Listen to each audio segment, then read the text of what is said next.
still out in front despite his shaky performance Sunday, but hot on his heels, Patrick Mahomes and Aaron Rodgers, both of them former MVPs, both of them gigantic State Farm stars, both back in the MVP conversation after big numbers this week. Brian Westbrook back with us. Brian, who you putting your hard-earned cash on in the MVP race? Russ, Mahomes, or Aaron Rodgers? Well, Jenna, I love what Patrick Mahomes is doing. I love what Russell Wilson is doing. But for me, the answer is obviously Aaron Rodgers. And a big part of that is because I always look at the level of difficulty. And I'll ask you guys a question.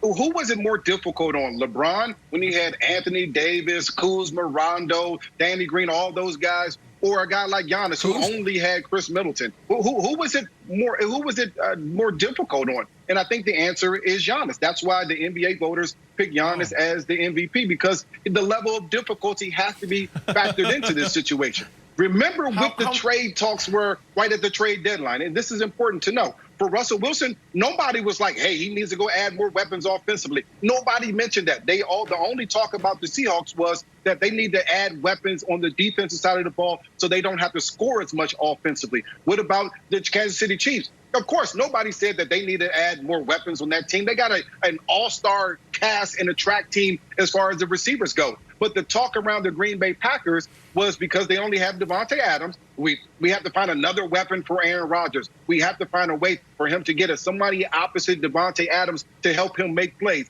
The conversation continued, even was started during the draft. Well, why are they drafting a quarterback in the first round? Why are they drafting a running back in the second round? Because they need help on the offense. That's because the difficulty for Aaron Rodgers is much higher than Russell Wilson and is much higher than Patrick Mahomes. And his numbers, the numbers are very, very similar. And Brandon, don't start with me with Russell Wilson because he's a turnover machine at this point of this season. Well, that should have been your defense because, your argument, because what you just said just played right into my whole argument.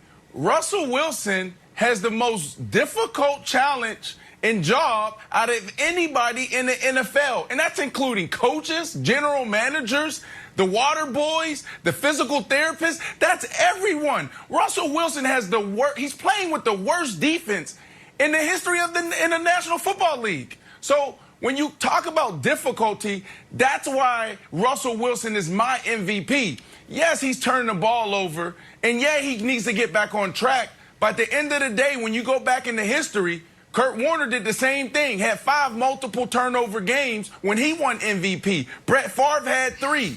Peyton Manning had 2 in Denver. So for me, because of what you just said is the reason why Russell Wilson is the MVP and he still has a stronghold on this. Patrick Mahomes, great. You're playing awesome. You're even being talked about as going down as one of probably the best football player ever. It's a little bit premature, but people are having a conversation. But you have Andy Reid. You have Eric Bieniemy. You have Travis Kelce. You have 2 #1 wide receivers. You have 2 running backs. You have a number 6 defense. So, yes, I respect Patrick Mahomes, but you're not in the same position that Russell Wilson is. Now, when you had your MVP campaign, it was similar. You didn't have a really good defense. So for that reason, I have to give it to Russell Wilson. Brandon, who's the best wide receiver in the NFL? Oh, DK Metcalf for me. Who's he play for? But it doesn't. That doesn't make a point because both of those quarterbacks have really good wide receivers. Yeah, you're just going to talk about one guy on the team? No. I'm just saying. All I'm saying is Russ ain't doing it with nobodies. He's got the best receiver in the whole league. Listen, I think you both make good points. And Brian, to bring it back to because I do think Rodgers has the least supporting cast around him. He doesn't have DK Metcalf, and he doesn't have Tyreek Hill and Travis Kelce. I don't know if we can still call Sammy Watkins I got it. But he doesn't have, Devontae Adams is not DK Metcalf, and I don't think he's Tyreek Hill and Travis Kelce, and I don't think we can call Sammy Watkins the #1 receiver in the NFL. Go ahead. Go ahead, Brandon. He's in the discussion. He's in the discussion as one of the best wide receivers. So let's not say that. It's him, DeAndre Hopkins, Julio Jones, and DK Metcalf is right in discussion. You can pick whichever guy you want. So let's not say that Devontae Adams is just this slap out there. Nobody is saying that. But if you were to rank the quarterback's weapons, the Chiefs have the best, the Seahawks have the second best, and the Packers have the third best.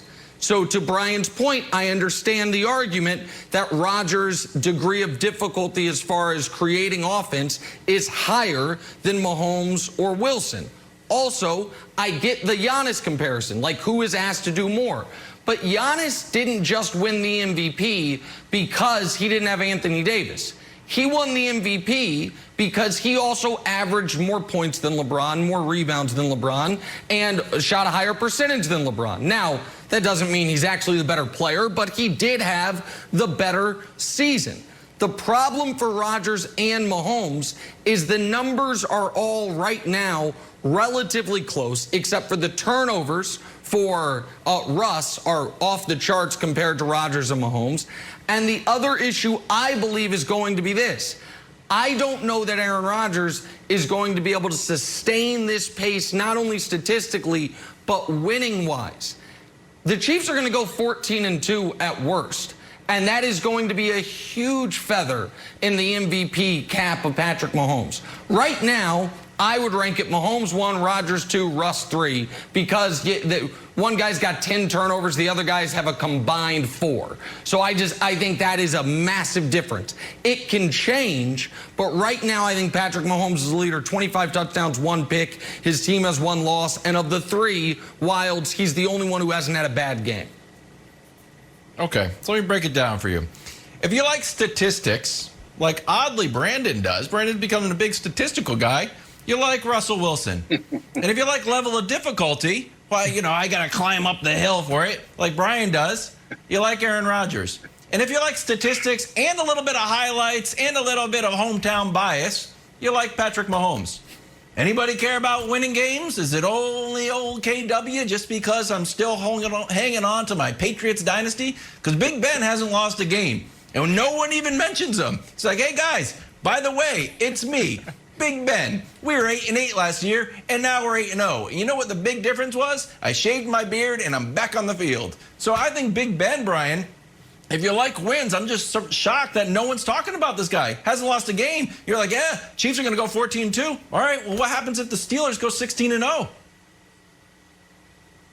Kevin, I mean, if you're talking about wins and losses, Ben certainly should be in the conversation, but that's not how we judge the MVP race. We're talking about numbers, and Nick brought up some numbers, and we talk about touchdowns, we talk about interception. Numbers. And listen, the touchdowns are very, very close. When you talk about 25-24, Yep. The Chiefs have obviously played one more game than the Green Bay Packers. And who's to tell? Who's to say that the Packers can't get better? Aaron Rodgers has thrown 3 or more touchdowns in 6 of his 8 games. He could put up better numbers than Patrick Mahomes when you talk about touchdown-wise. And, of course, the numbers yards per game are going to be lower because, again, Patrick Mahomes has a better supporting cast than Aaron Rodgers. So all those things taken into account. All 3 very good players. But when we talk about the best in the game, the MVP, it's obvious. It's Aaron Rodgers.